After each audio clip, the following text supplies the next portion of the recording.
I love tennis. I'm really passionate about tennis. Okay. I love the competition. This is a big motor of my motivation. And my family, they just fuel a bit more the fire for me to believe. And yeah, believe is fire. So when you believe, you think you can play a little bit more, and then the cherry on the cake is you enjoy. So that's a little bit why I'm still playing. How easy is for you to handle all this pressure? First pressure that we have, I think people must to know, is it's your own pressure. You put a lot of pressure to yourself. You want to achieve good. You want to win all the time. You know, most of people, sometimes they forget this. Especially, let's say about me, they think, oh, I want to do the show. I'm happy to do the show, but first, you know, in my mind is to win. And it's funny because I can hear like sometimes, oh, he prefer to do the show instead to win, and I'm like, yeah, think that, you know. It doesn't hurt you? No, you're more you a know, showman? it's quite okay, you know, because it's funny to think that, you know, because at the end, maybe this is who they want me to be. But I can assure you, you know, the win is the main goal. That for sure. Because I want to win when I play cards with my friend, when I play PlayStation, when I play anything outside, I want to win. People who really know me knows that I want to win everything. That's why it's funny when people think it's all about the show and then the win after. It's all about the win and the show in the same time, you know. Yeah. Also, I think, Caro, you can understand maybe what I will say, and it's not easy sometimes. Is when I have let's say a match, I just jump. You know, I don't want to do something extraordinary, but for me, sometimes it's easier to jump, and I'm very lucky and blessed that, you know, I can jump quite high, and then it's spectacular. But the thing is, sometimes my choice is more to where I'm more comfortable. If it's jumping smash, I want drive volley. You know, people with drive volley. I will. Of course, you know, most of people with drive volley, but I will. You should start jumping. But the thing is, I will feel more comfortable with that. My gift is the way I see my coordination is also my gift was I used to do a lot of different sports. So of course playing basketball helped me to jump, it helped me all of that, the coordination. So it is spectacular on the tennis court, but is I won't say basic, but you know, it's like when you dunk in, it's almost like you tell LeBron to lay up, and then you can dunk. Of course he will dunk, you know what I mean? And of course I will jump and I will dunk. So it comes natural for you. Exactly. Just the athleticism and the capacity you have makes your game be like this. Or sometimes between the legs, people, you know, they say, oh, maybe you can turn around, you can do that.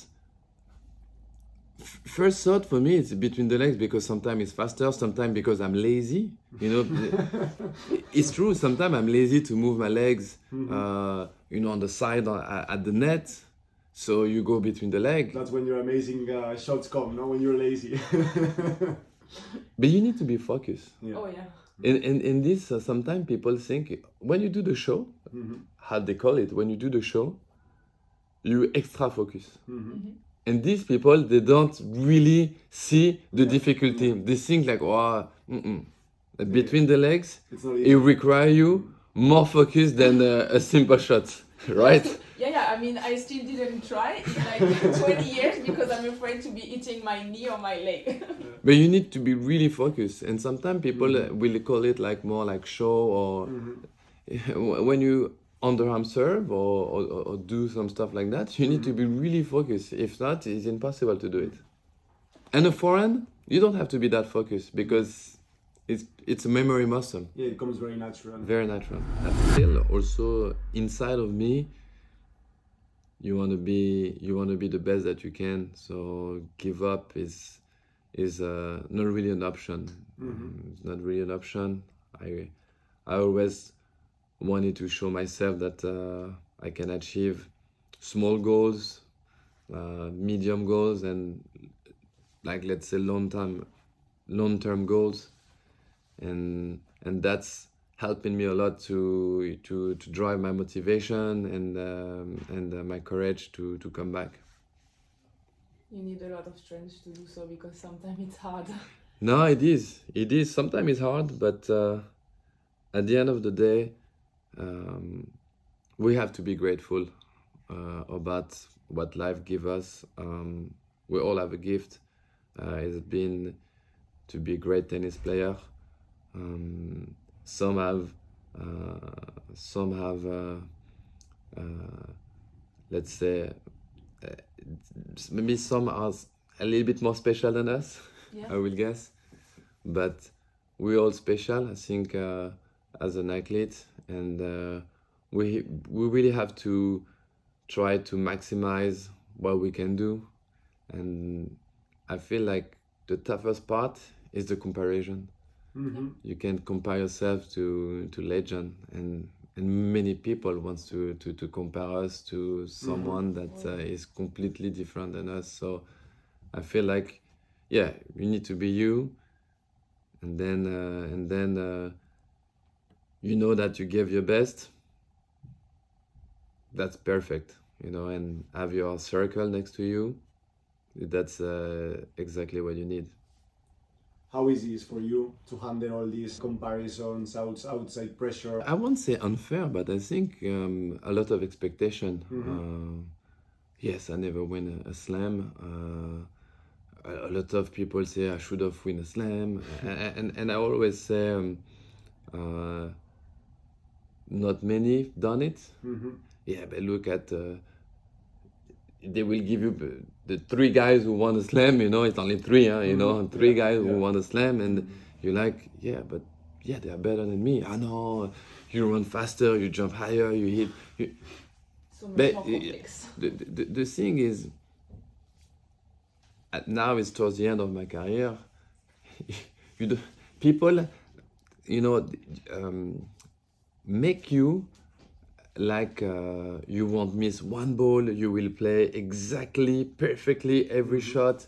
They can't believe that, you know, you're just less good than the guy. You know, the guy is better than you, and this because they want to maximize your potential. You know, potential is nothing. You know, if I maximize potential, then everybody, we know we can do everything. Yeah. But Not everyone can reach the 100 level. and I don't know you. You know, it's like I said to people, you don't know what I have in mind. You don't know where I've struggled. You don't know how I works. You don't know. Yes, I have a good forehand, but how many hours maybe I put on my forehand, and maybe I prefer to hit slice forehand. How you know? You don't really know what I'm thinking, and I felt it was funny. That always like to see me as a big potential because I was fast on the court and then a bit different. But I've been struggling with a lot of stuff. Tennis is a long road, bumpy.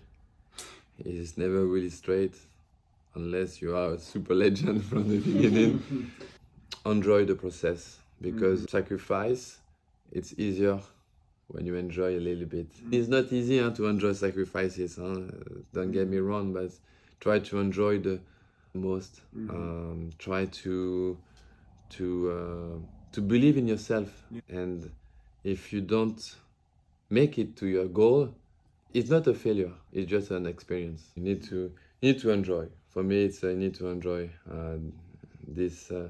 It's a beautiful experience, tennis. Would you like your daughter to be a tennis player? Please not. It's a beautiful experience. But I tell everybody it's fine, guys. No. There's a lot of sacrifice. No, the thing is a little bit different for our daughter. I mean, if she wants to play, she will play. You won't push it. I won't push it. The thing is because she will have a lot of pressure from the beginning, which is tough because she's the daughter of Elena Svitolina and Gael Monfils. So It's like, so that's why I can see a little bit, my siblings when they play, and still my last sister, she's playing, and so much pressure on her. Yeah. It's not healthy. It's make it them life a little bit tougher, you know, for that. So another sport still will be pressure on her, but in a different way. Yeah. in a different way. But as I say, if there you will be want, not the comparison. At least direct comparison won't be there. exactly. It's not easy though. But if because this is tough. Imagine she wants to play. Elina, I think she won Roland Garros when she junior. She was 16.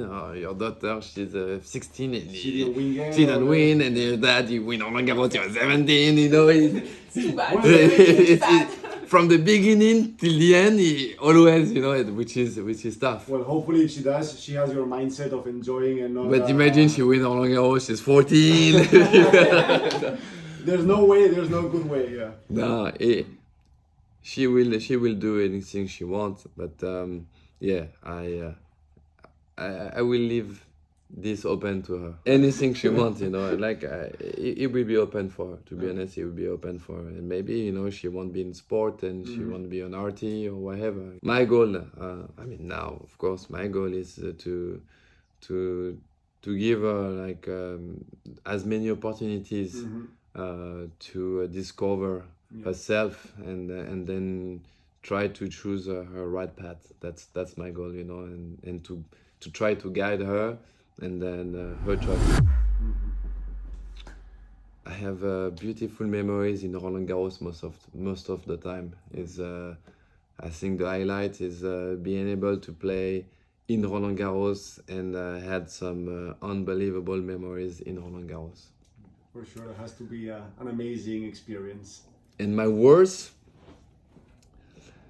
to be honest, my worst, I cannot call it my worst, because I've been tennis been so good to me.